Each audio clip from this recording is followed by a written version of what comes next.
You said a key word. You said accountability, and I think that's a great segue word into what we're about to talk about. Accountability, because 2 weeks. We gotta go back down memory lane to set this up. Our second episode, we literally said this is not gonna happen. No, we're not gonna do this.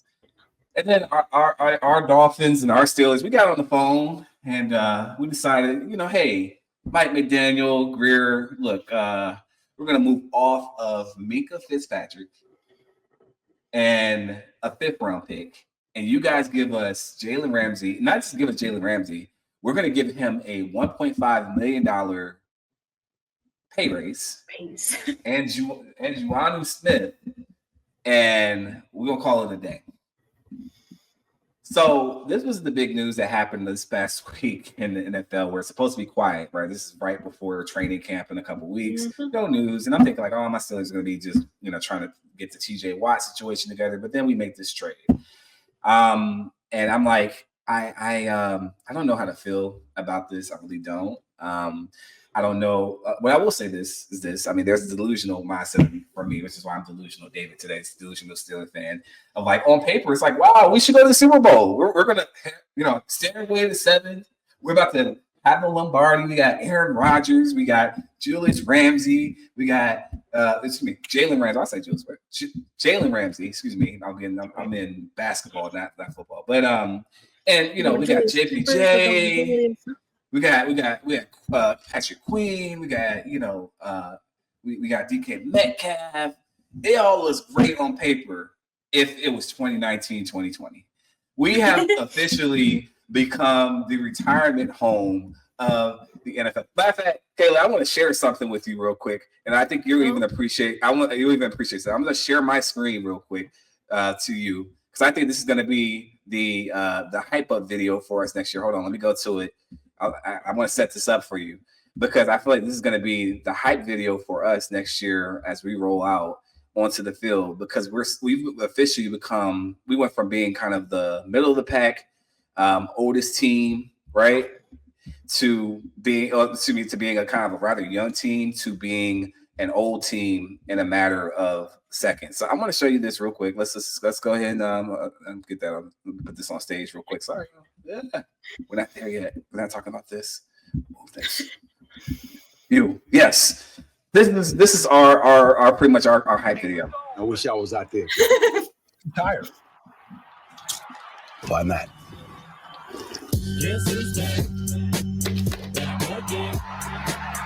Randy Moss. What? Dan Marino? You right? Hey, Grandpa. Grandpa? Yeah. I still got it. 22. 22. It kills me. Delay game number 13. Let's see. Hey. I need that senior discount. So literally, like, I'm gonna stop this on a.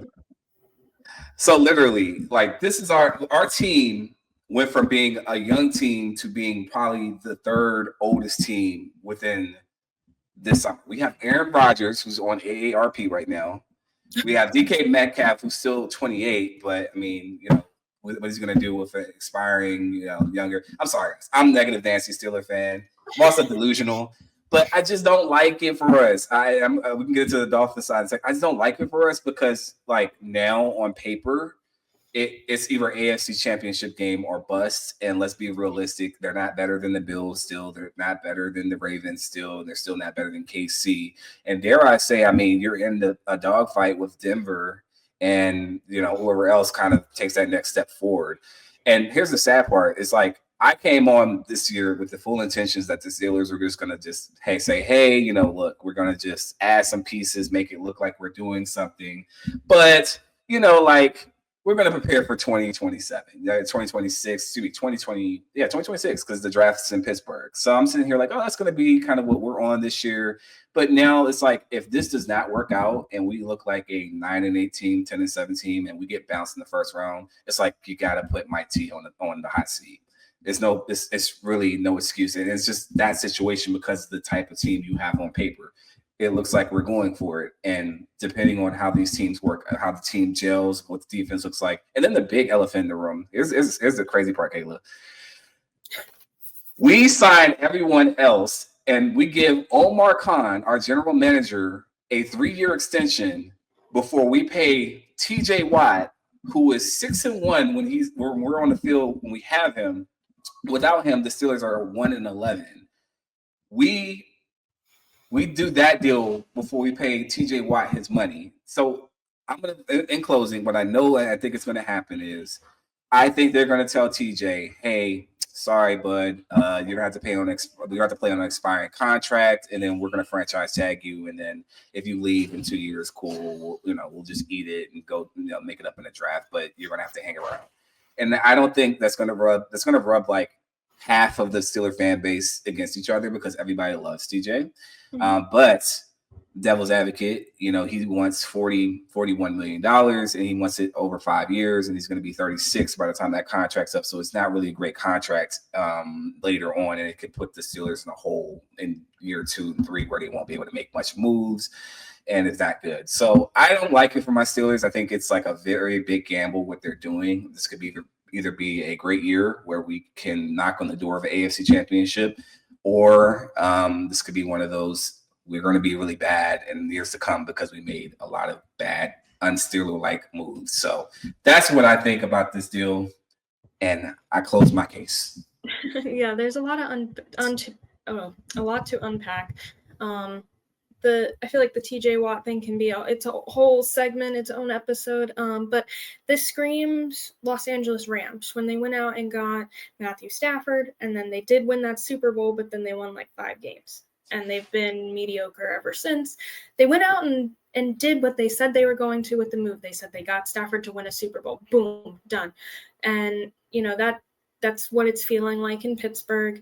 You're saying AFC Championship, they got to make the Super Bowl. Like that, from an outsider perspective, the Steelers never just throw in a season, because with Mike Tomlin, they're never under 500. So they're always hanging around. But the window, you want to be in the sweet middle spot. Well, you're all the way over here now. Like, this is your chance. Aaron Rodgers has come out and said, yeah, this is probably my last year. And it's like, oh, okay, well, then we got to hurry up and get everybody over here. And that's what they're doing.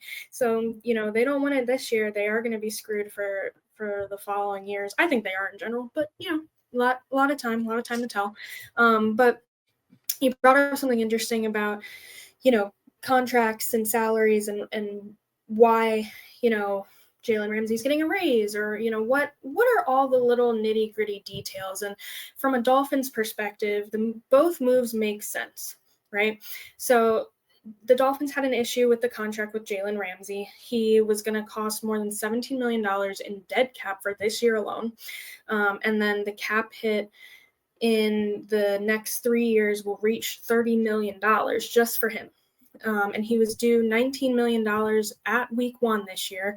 And if he stayed in Miami, he would get more than $25 million total. So that, for somebody who's older and not producing as much as arguably he should, in my opinion, they needed to get out of that bad contract that they signed. And same thing with, oh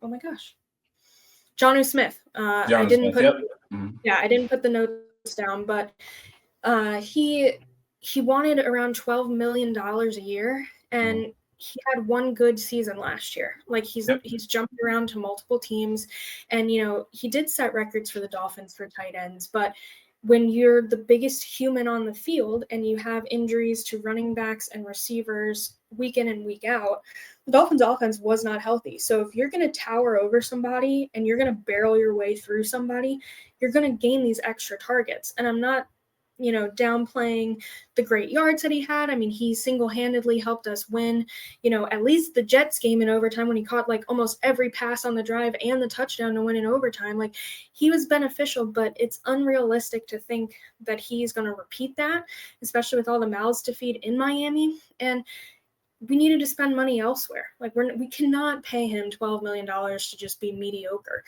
So I think that it was actually a good move. The fact that Darren Waller came out of retirement is a whole nother level we don't have to talk about. But going back to Jalen Ramsey and Minkah Fitzpatrick, the cap numbers are important here with the contracts because with Minka coming back, it decreases the dead cap through 2027 and it goes all the way down to under $7 million by that time. And they only have to pay Minka $6 million. Pittsburgh is covering the rest of the contract. So, shipping off somebody who they would have to pay a lot more for to having that team also help pay for the guy coming in is a win-win. And they keep the cap hit at just under $7 million for the next 2 years also. So that the Dolphins were shipping off contracts. They were not necessarily, I don't know if they got better. Time will tell. But they got better with the shitty contract situations that they continue to put themselves in. They don't get a pass for that, but they're at least they found something. No, I agree. And here's the crazy part. Years ago, the Steelers and Dolphins made a trade for Minka in the 2019 season. I think he was pick number 11 that year. We traded a first-round pick to go get him and had him pretty much in the prime, right now in the prime of his career. Now, he hasn't really been as effective the last couple of years from the Steelers' vantage points. They're looking at it like, his production doesn't match what we're paying him. So Jalen, though his play has declined since even his LA Rams days, he's still giving you some type of production worth the contract. So that's where it was just per, Gulak that covers the Steelers, right? But I just got a question for you. Like, what is the direction of the Dolphins? Like, I'm gonna set the question up as like, okay, you guys got Mike McDaniel, right? He's shown that he's an incredible play caller. And I just kind of feel like these moves, these pieces, though you guys are stripping bad contracts, like what is the direction this year? Like, are you guys going to be okay with maybe possibly being like 8-9, 9-18 or being fighting for second, but not really be able to get over the Bills hump? Or are you guys kind of like waiting for future years coming up in the draft to kind of, replenish some of what you guys have lost and get younger? Like, what is the plan?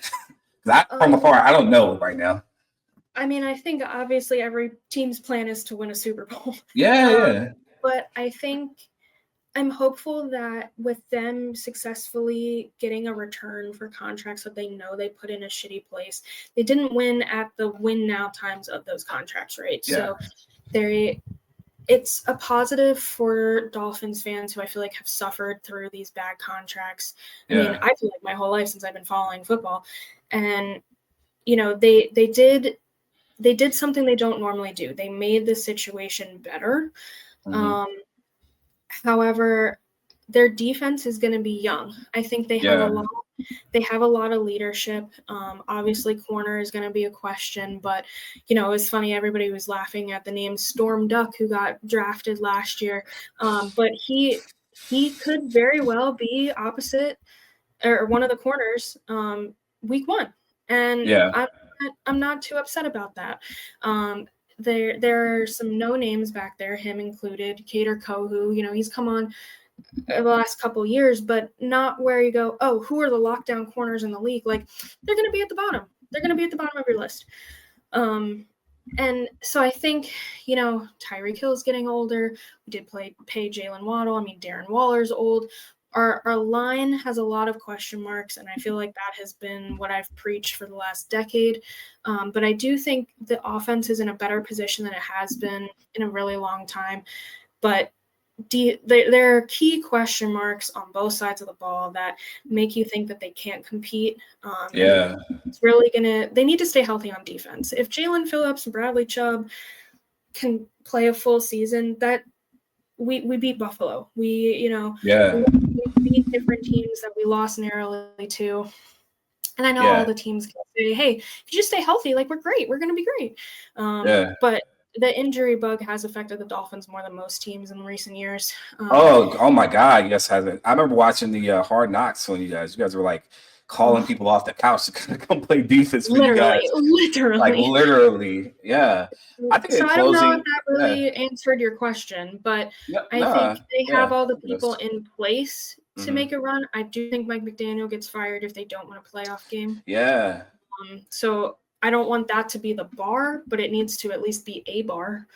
they need to win a playoff game. They haven't won a playoff game since I was like 2, I think.